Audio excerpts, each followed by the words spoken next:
बिस्मिल्लाहिर्रहमानिर्रहीम। अस्सलाम वालेकुम friends, welcome back to my channel. I hope आप सब लोग खैरियत से होंगे, ठीक ठाक होंगे। फ्रेंड्स, आज मैं आपको बनाना बताऊंगी जिंक ऑक्साइड से whitening and fairness cream. Friends, कोई भी वाइटनिंग क्रीम या लोशन हो उसमें जिंक ऑक्साइड लाजमन यूज़ होता है। जिंक ऑक्साइड के बगैर कोई भी वाइटनिंग या फार्मूला क्रीम या कोई भी वाइटनिंग लोशन या मॉइस्चराइजर क्रीम नहीं बनती, क्योंकि जिंक ऑक्साइड ये कलर कॉम्प्लेक्शन को बहुत फेयर करता है, बहुत वाइट करता है, तो इसको क्रीम में ज़रूर ऐड करते हैं। फ्रेंड्स, आज मैं आपको जिंक ऑक्साइड से घर में क्रीम बनाना बता रही हूँ। ये देखिए, मैंने इसको बना लिया है। तो चलिए फ्रेंड्स, आपको दिखाती हूँ कि मैंने इस क्रीम को किस तरीके से बनाया है। फ्रेंड्स, सबसे पहले मैं इसमें ऐड करूँगी 1/3 कप फ्रेश मिल्क, 1/4 टीस्पून मैं इसमें कॉर्नफ्लोर ऐड करूँगी,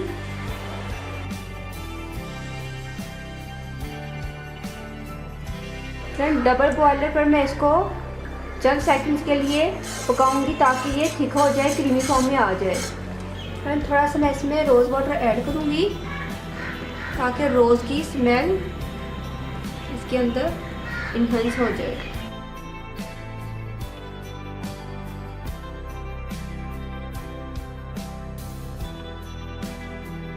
फ्रेंड्स, मैंने चूल्हा टर्न ऑफ कर दिया है क्योंकि जो हमारी क्रीम की कंसिस्टेंसी है वो क्रीमी फॉर्म में आ गई है। इस मिक्सचर को मैंने पकाया था, इसको मैंने ठंडा कर लिया है। फ्रेंड्स, अब हम चलते हैं अपनी क्रीम की प्रिपरेशन की तरफ। ये है मेरे पास जिंक ऑक्साइड, ये आपको किसी भी मेडिकल स्टोर से इजीली मिल जाएगा। इसके अंदर मैं ऐड करूँगी 1/4 टीस्पून या 1/2 टीस्पून। नेक्स्ट मैं इसमें ऐड करूँगी baby powder 2 teaspoon, aloe vera gel,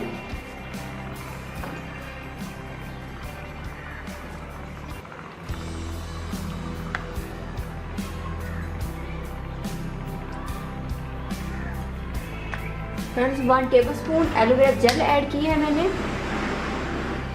friends, अब मैं ऐड करूँगी vitamin E oil 1 teaspoon. Friends, अगर आप विटामिन ई कैप्सूल ऐड करना चाहते हैं तो आप 5 विटामिन ई ऑयल के कैप्सूल ऐड कर सकते हैं। अब इनको अच्छे से मिक्स कर लेते हैं। फ्रेंड्स, आप इस क्रीम को अच्छे से मिक्स करना है ताकि जो जिंक ऑक्साइड है वो अच्छे से मिक्स हो जाए हमारी क्रीम के अंदर। फ्रेंड्स, देखिए हमारी क्रीम अच्छे से मिक्स हो गई है। अब मैं इसमें ऐड करूँगी ऑरेंज इसेंशियल ऑयल। आपके पास जो भी इसेंशियल ऑयल है आप इसमें ऐड कर सकते हैं। फ्रेंड्स, मुझसे कुछ ज़्यादा ही डल गया है क्योंकि ये वैसे मुझसे डल नहीं रहा था, कोई प्रॉब्लम नहीं। हम इसको ऐसे मिक्स कर लेते हैं,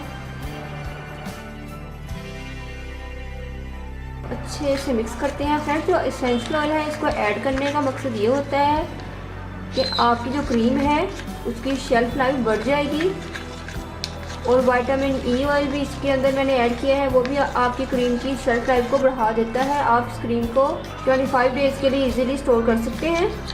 फ्रेंड्स, अगर आप इस क्रीम को मॉइस्चराइजर क्रीम बनाना चाहते हैं तो आप इसके अंदर मज़ीद ऑयल भी ऐड कर सकते हैं, विटामिन ई ऑयल ऐड कर लें या आप आलमंड ऑयल भी इसमें ऐड कर सकते हैं। तो फ्रेंड्स, ये हमारी क्रीम रेडी है। अब मैं इसको इस कंटेनर में डाल देती हूँ। फ्रेंड्स, ये जो क्रीम फिर से बच गई है ये मैं आपको लगा कर दिखाती हूँ। देखिए फ्रेंड्स, मेरे हैंड में ये इजीली जज्ब हो गई है। तो जी फ्रेंड्स, हमारी जिंक ऑक्साइड क्रीम रेडी है। आप इसको यूज़ कीजिएगा, इसका बहुत ही अच्छा रिजल्ट है।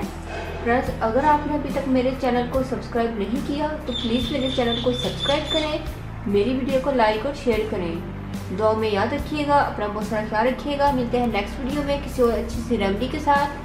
तब तक के लिए अल्लाह हाफिज़। Thank you for watching my videos.